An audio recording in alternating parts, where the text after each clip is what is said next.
España vuelta y vuelta. Manolo H.H.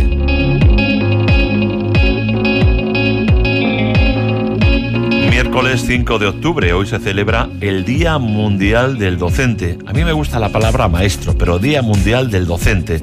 El lema de este año es enseñar a pensar, enseñar a ser libres. Una jornada de reivindicación para los maestros, también de reconocimiento a la contribución imprescindible que aporta la docencia al desarrollo de cada individuo y al progreso social. ¡Vivan los maestros! Nicolás Fernández Guisado, necesarios maestros, presidente del sindicato profesional AMPE, Asociación Nacional de Profesores Españoles. Nicolás Fernández, ¿cómo decidió usted ser maestro? ¿Lo recuerda? Recuerdo perfectamente, al terminar los estudios, digamos, de bachillerato y el COU, entendí que era una buena salida desde el punto de vista profesional, porque me atraía, y entonces me matriculé en la Escuela de Formación del Profesorado. Luego ya continué mi proceso de formación en la universidad en otros ámbitos, también jurídico en este caso. Pero mi primera dedicación fue la inclinación a la enseñanza, me atraía esa. Profesor de lengua. Profesor de lengua, literatura y profesor generalista de primaria. Entonces luego ya vinieron las especialidades, y ahora después los cuerpos docentes han sufrido muchos avatares en estos últimos años, no han sido ajenos a los numerosos cambios legislativos, con poco sentido en lo que se refiere a la regulación de la docencia. La docencia requiere darle una vuelta, hay que pensar mucho en la política del profesorado. Tenemos demasiados días en el calendario, a veces faltan días, pero ¿cómo siente usted este Día del Maestro? ¿Qué recuerdos, qué anécdotas, los chavales, los comentarios de texto, las oraciones simples, compuestas, yuxtapuestas, subordinadas, coordinadas? Rubén Darío, el modernismo, venga. Yo creo que todos tenemos la inclinación de volver a nuestra infancia. Y todos recordamos en estos días a nuestro maestro o de aquel que más nos impactó. Siempre hay alguien que no era quizás el que más sabía, pero sí era el que más transmitía y era el que te deja marcado. Yo lo digo muchas veces en esta era de la sociedad digital. Hoy el acceso al conocimiento se llega por muchas formas. Es decir, basta con darle al internet, coger uno de los buscadores y podemos tener un caudal de información impresionante. Pero nunca podremos sustituir el alma, es decir, la emotividad, esa pasión, esa entrega que pone ese maestro y esa maestra con ese niño al que le enseña las primeras letras, al que le va guiando. Y sobre todo, una cosa que reivindicamos en la profesión es el ejemplo. La profesión de docente tiene que ser ejemplarificadora. Hay un lema que yo digo muchas veces, que vale más un ejemplo que 1000 sermones, y eso hay que aplicarlo también a la escuela. Eso en la escuela se aprende también desde el ejemplo. ¿Qué maestro recuerda usted con verdadero cariño? Yo soy de extremeño, en mi pueblo, en La Haba, las escuelas eran unitarias todavía. Recuerdo un maestro que todavía vive y tengo buena relación, se llama Joaquín Barrio, ya muy mayor, pues fue quizá el que nos preparaba luego para lo que era aquel bachiller que hacíamos. Entonces el bachiller se accedía con 10 años, Entonces los primeros cursos en la escuela generalista y luego ya se pasaba a lo que era el instituto o algún colegio. ¿Usted es chico de Preu? Yo soy chico de COU. Ya es de COU. Ya me tocó la primera generación. ¿Y el BUS? del COU. El BUS no. El bachillerato de 6 años eran 4 comunes con una reválida, quinto y sexto que ya con orientación de ciencias o letras, y reválida de sexto para obtener el título de bachiller, y el COU, que ya era el curso de orientación universitaria para los que decidían ir a la universidad. ¿Y qué tenía ese maestro que lo recuerda usted con Pues quizá dentro de que la educación en aquellos momentos era pasión, entrega, esfuerzo, compromiso, y creerse lo que hacía. Creerse realmente lo que hacía, y sobre todo saber que hacían una labor en aquella España de los 60, que había tantas carencias, conseguir que muchos alumnos que ni por asomo pensaban que podían ir al instituto o a colegios para hacer las enseñanzas secundarias, los sacara de ahí. Es decir, ese maestro consiguió fue un gran ascensor social para mucha gente, porque si no hubiera sido por promover él y otros cuantos que estaban en una política de beca, aquellas becas del PIO, es decir, que tenías que tener una nota media importante para acceder,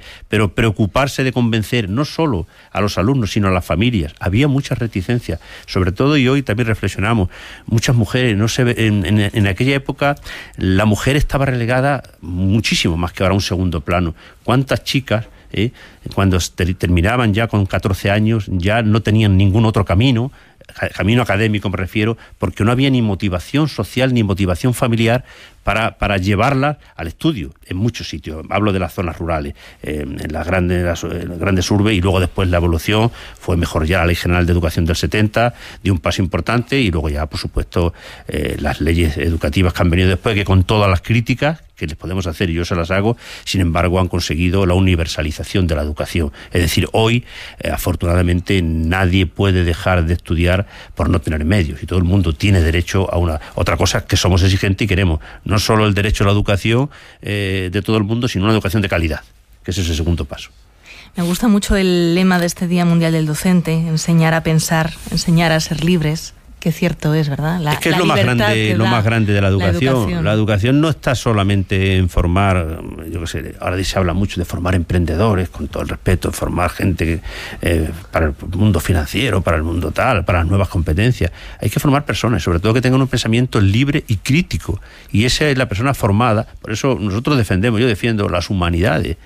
Las humanidades, la gente relega su contenido teórico. Precisamente, a lo mejor la gente se inclina por la informática, por otras especialidades que parece que tienen más aceptación social, pero la formación de la persona, ese conocimiento del mundo, ese conocimiento humanístico, hace de la persona verdaderamente más libre, y esa libertad es lo que nos hace más iguales también. Yo estoy con Mara en que el lema, es una tarea, es precioso, ¿no? Porque hay cosas en esta vida que afortunadamente escapan a los tentáculos del dinero. Entonces, esa tarea de enseñar a pensar, enseñar a ser libres, afortunadamente escapa a eso. Pero ¿cómo se consigue cuando se denuncia por parte de los sindicatos de la enseñanza un alto grado de ideologización en la educación? ¿Cómo se consigue que un niño aprenda a pensar y a ser libre? Hay dos planos. Es decir, el ámbito político, la educación está muy ideologizada. Pero luego yo siempre digo que en el día a día en las aulas se hace el milagro. El profesor que entra en el aula se olvida de la LONCE ahora, como antes nos olvidamos de la LOSE, de la LOE y de toda esta sopa de letras. Y el profesor sí que pone en su empeño todo lo mejor. Y entonces a la educación la salvan los maestros día a día. Pero es verdad que la educación, eso lo tenemos que reconocer en España, está tremendamente ideologizada porque se utiliza como herramienta de confrontación permanente para contraponer modelos. Más pública, menos pública, más calidad, poniendo el acento en la equidad, en fin, y cuestiones que son colaterales y que muchas veces distraen el verdadero discurso educativo. Hablo de elementos tan distractores que son muy mediáticos, como han sido la educación para la ciudadanía, la religión. ¿Qué tiempo se pierde muchas veces en todas estas cuestiones por no tener la sensibilidad o la sensatez de hacer una abstracción y ver qué es lo esencial y qué es lo accesorio en el sistema educativo? Pero vamos, la ideologización está ahí, y está en las leyes y está en la aplicación de las mismas. Todos hemos oído frases como pasas más hambre que un maestro de escuela, o te mueves más que un maestro de escuela. Esto afortunadamente ya no es así, pero ¿por ququé podríamos sustituir? Felizmente está superado. Es decir, es verdad que en la escuela, en esta primera concepción que hablábamos, era voluntarista, porque el acceso a la educación no era universal. Entonces sí que es verdad pero hoy siempre vamos a reivindicar desde luego mejoras retributivas, sobre todo cuando en los últimos 10 años el profesorado ha perdido en España poder adquisitivo, pero afortunadamente el profesorado hoy, al margen de estas cuestiones de recortes que hemos padecido, tiene unas retribuciones que son dignas. Lo que sí nos hace falta es una norma, en este caso el estatuto docente que reclamamos, para que él haga la labor docente motivadora. Es decir, la diferencia que tenemos con los países de nuestro entorno, que es lo que nos solemos comparar, es que un maestro o un profesor ingresa aquí y tiene un nivel retributivo aceptable, pero cuando lleva 15 años se queda descolgado, porque ellos sí tienen una carrera profesional y aquí no la tenemos. Eso es lo que nos falta y eso es lo que reclamamos. Es decir, que el profesor esté motivado en su trabajo, y ese trabajo y ese esfuerzo que hace, esa participación en la innovación, en proyectos educativos, en buenos resultados. ¿Y está respaldado en su autoridad? Ha costado mucho trabajo y está costando. No. Es decir, es una pena que hayamos tenido que reivindicar la autoridad en el sentido más duro del término. Es decir, la autoridad que preserva de las agresiones, de la falta de convivencia. Eso es una parte. lo hemos conseguido que el profesorado sea autoridad pública, pero a mí me gusta hablar y al profesorado de autoridad académica, la autoridad de la responsabilidad, la autoridad del respeto, que se le reconozca y valore. Esa es la parte importante. Por supuesto, también queremos que si se produce una agresión en un centro, es decir, la sociedad le proteja y al que produce esta agresión tenga un reproche penal mayor del que tenía anteriormente. Pero queremos reivindicar la otra autoridad, la de la responsabilidad, la del respeto, la del reconocimiento social, que es la importante. Nicolás Fernández Guisado, presidente del Sindicato de Profesores AMPE y maestro de literatura y de lengua. Querido maestro, felicidades en vuestro día. A ti y a todos los maestros que nos estén escuchando. Muchísimas gracias, Radio Nacional, por compartir este día tan importante, y es el mensaje que podemos trasladar, que este reconocimiento y agradecimiento a la función docente la compartan también todos los oyentes y los ciudadanos que nos escuchan. Luis Manuel Fernández Iglesias, muy buenos días. ¿Qué tal? Buenos días. Yo, por unir a nuestros dos invitados, a nuestro maestro y a nuestro secretario general de Cáritas España, le quería plantear a Nicolás Fernández: ¿ustedes, los maestros, notan en la escuela, en las clases, en las aulas, a esos niños que sufren pobreza? ¿Afecta de alguna manera esa pobreza que viven en sus casas a su rendimiento escolar? ¿Son niños más problemáticos, por así decirlo? Bueno, la escuela es un reflejo de la sociedad, es un laboratorio que traslada lo que es la sociedad, con todo lo que hay de bueno y de malo. Es decir, y efectivamente la época de crisis también ha destapado ciertos casos de marginalidad que también los hay en la escuela. Situaciones, como decía antes Sebastián, que vienen procedentes de migración, gente que viene sin medios, sin recursos, y otros que son autóctonos de aquí también, que padecen por las circunstancias laborales de la familia situaciones muy difíciles. La escuela, en ese sentido, nosotros reivindicamos, siempre demandamos medios y recursos, sobre todo a la escuela pública, que es la que nosotros nos debemos como sindicato de profesores de la enseñanza pública, que tengan los medios y los recursos para que sea verdaderamente esa herramienta de progreso social, para que esos alumnos no sufran discriminación con respecto y se haga más barrera entre los que tienen y los que no tienen, pero se nota perfectamente. Entonces, la escuela tiene que prestar una atención para cubrir y para todas esas carencias que se dan en la sociedad, y tiene que ser compensadora también de esas dificultades, de manera que cuando un alumno llega ahí tenga los mejores medios, los mejores recursos para que pueda llevar toda su trayectoria de aprendizaje en las mejores condiciones. Ese es el objetivo, pero por supuesto que se ve en el día a día situaciones muy graves de marginalidad, lo vemos en los comedores escolares, en asistencia, y entonces es importante también la colaboración de otras entidades con las propias familias. Acabamos de terminar el verano y no hace mucho tiempo ha habido colegios que han prorrogado, por así decirlo, sus horarios de comedor para poder facilitar comida a estos niños que normalmente, no tenían garantizado ese alimento en casa. ¿Cómo ha ido este verano? ¿Ha habido que volver a hacerlo este verano, estas vacaciones, o no? Sí, ha habido comunidades autónomas y algunos ayuntamientos que han abierto colegios en los meses de verano para seguir manteniendo esa comida de los niños, ¿no? de los jóvenes.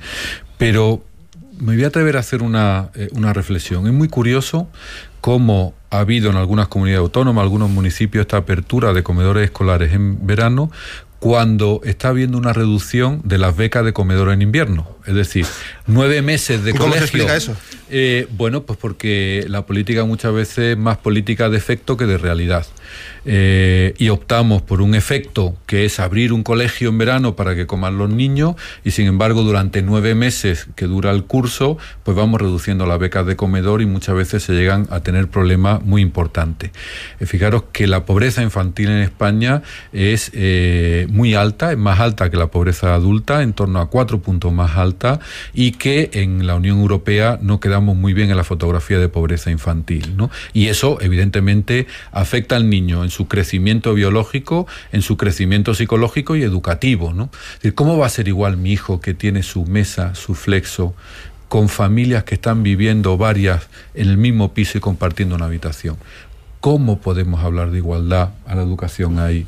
Y si encima todos los programas de apoyo escolar, o muchos de los programas de apoyo escolar, se han ido disminuyendo, ¿cómo vamos a hablar de igualdad, ¿no? Yo creo que nos encontramos en el momento de que no podemos tener la desfachatez de hablar de igualdad, pero por lo menos trabajemos en oportunidades para la igualdad. creemos puente para que puedan ser iguales esos niños de hoy en el futuro. Es verdad que algún exministro, no voy a dar nombres, cuando estaba en la oposición alababa su gestión, la gestión de Cáritas, y cuando esos exministros han llegado al poder y son ministros, destruyen esa gestión, no son tan positivos. Sin dar nombres. Sí, yo creo que la labor de Cáritas todo el mundo la alaba. O sea, el hacer el bien todo el mundo lo alaba. Lo que no se alaba es la crítica social que se hace cuando hace los estudios sociales o cuando muestra su realidad, ¿no? Y en eso no puede ser así, no son tan grandes. No son tan grandes, están manipulados la los estadística. números. Pero fíjate, a mí y en Cáritas nos quedamos muy tranquilos, porque si no nos criticaran es que algo estábamos haciendo mal. Y siempre ha sido una constante en Cáritas que el gobierno no le ha parecido bien los análisis de Cáritas y la oposición siempre la ha alabado. Eso ha sido una constante, gobernara quien gobernara. Y nosotros, pues siguiendo el Evangelio, bienaventurados los perseguidos por causa de la justicia. Cuando luchas por la justicia, siempre recibes algún coscorrón. Más del 75%, 73% de los fondos son privados, donaciones privadas, ¿eh? Ustedes reciben muy poca ayuda pública, ¿no? Sí, bueno, pues en torno al 27-28% de ayuda pública y el resto es de financiación privada. Y esa financiación privada básicamente de donantes particulares, comunidades parroquiales, instituciones religiosas, y ha sido muy bonito como en estos últimos años han crecido mucho los pequeños donativos, de gente que no tiene más que compartir, pero comparte lo que tiene. Y creo que eso para nosotros tiene un valor mucho más allá de la cantidad que dan. Estamos hoy presentando esta memoria de 2015 de Cáritas, pero ya vamos por octubre de 2016. ¿Cómo se va perfilando este año? ¿Cuál es la radiografía? Sí, la radiografía es muy parecida a la de esta memoria, una cierta estabilización en el número y una cierta profundización en los efectos de la pobreza, tanto a nivel material como relacional, porque a veces nos olvidamos que la pobreza no es solo una carencia económica. La pobreza tiene que ver con el sentido vital, la pobreza tiene que ver con los lazos familiares y comunitarios, la pobreza tiene que ver con los derechos ciudadanos, y vemos cómo se va erosionando el capital social, cómo hay mucha familia que se está rompiendo después de tanto tiempo de soportar la crisis. El verdadero colchón a la crisis no ha sido ni Cáritas ni los gobiernos, han sido las familias, que han sido las que han ayudado, las que han acogido, las que han roto el cerdito de la hucha para compartir entre ellos, pero eso se va agotando. Entonces vamos viendo con cierta preocupación no solo el efecto económico de la crisis, sino el efecto que tiene que ver con el sentido vital, con las relaciones primarias, con la estructuración familiar, y en ese sentido está habiendo una profundización también. A nuestros dos invitados la misma pregunta: ¿qué medida de forma inexorable y urgente tendría que tomar en sus respectivos ámbitos el gobierno cuando se forme? ¿Qué primera medida en sus respectivos ámbitos no puede demorarse más? ¿Y cuál sería crucial tanto para mejorar la labor y el servicio que prestan los docentes como para ustedes luchar contra la pobreza? Para nosotros, desde luego, hacer de la educación una verdadera prioridad política y social. Venimos reivindicando mucho tiempo la necesidad de un pacto educativo. El pacto no es una entelequia, es una necesidad para que los responsables políticos sean capaces de ponerse de acuerdo en una serie de cuestiones que son vitales, y entre ellas la que estamos abordando, la financiación, es fundamental. Mira, en España tenemos la educación transferida, tenemos 17 mini sistemas educativos. Lo que se gasta en el gasto educativo por alumno difiere mucho de una comunidad a otra, y nosotros queremos que haya una verdadera cohesión. En los 4 últimos años se han detraído de los presupuestos generales del Estado, en los 5 últimos, para ser justos, 8.300 millones de euros. Eso es traducido a peseta, con 6.000 millones de euros ya teníamos 1 billón de las antiguas pesetas, y eso ha afectado a programas, como decía antes el compañero de Cáritas, ha afectado a programas de refuerzo, de atención educativa, y los que más sufren son los que menos tienen, las que tienen mayores, pero nosotros creemos que la escuela pública es la que menos. Entonces, esa primera prioridad es hacer de la educación una verdadera prioridad, destinar lo que verdaderamente se necesita. Sabemos que es una época difícil, que las políticas de austeridad se tienen que imponer, pero hay que ver lo que es prioritario y lo que no. Y la educación debería estar aislada de todo este tipo de recorte, porque es vital para el progreso de la sociedad. Sebastián. Sí, yo voy a compartir una medida muy concreta y muy específica. Hoy en día están conviviendo con nosotros 693.000 hogares que no tienen ningún ingreso. Y nosotros hemos planteado que tiene que haber una renta mínima garantizada para que ningún hogar en España no tenga ningún ingreso.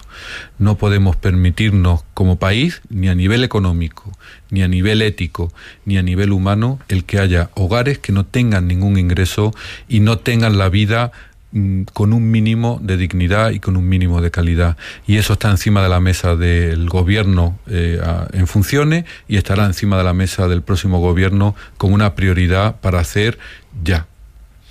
Yo tengo una hucha y voy a romperla seguramente. ¿Dónde envío lo que tengo en esa hucha a Cáritas? ¿Dónde lo envío esta misma tarde? Bueno, yo os invitaría a entrar en la página web de Cáritas, www.caritas.es, y ahí veréis los programas que tenemos y la capacidad de colaborar, o bien a nivel general o también a nivel particular. Pero yo también invitaría a los oyentes hoy celebra la Cruz Roja el Día de la Banderita, se encontrarán también muchas mesas de Cruz Roja pidiendo que también colaboren con Cruz Roja, porque hay que estar unidos en la causa común de evitar la pobreza y que den a Cáritas, pero también si entienden que hay otra organización que lo pueda hacer bien o mejor, también colaboren. Yo creo que hay un llamamiento general a que colaboremos para romper esta espiral de la pobreza. Sebastián Mora, secretario general de Cáritas España, ha sido un placer. Buenos días. Muy buenos días. Y viva la esperanza, viva la esperanza. Siempre nos mantendrá viva la esperanza y, como dice el Papa, no nos dejemos robar la esperanza porque nos dejamos robar la humanidad. España, vuelta y vuelta.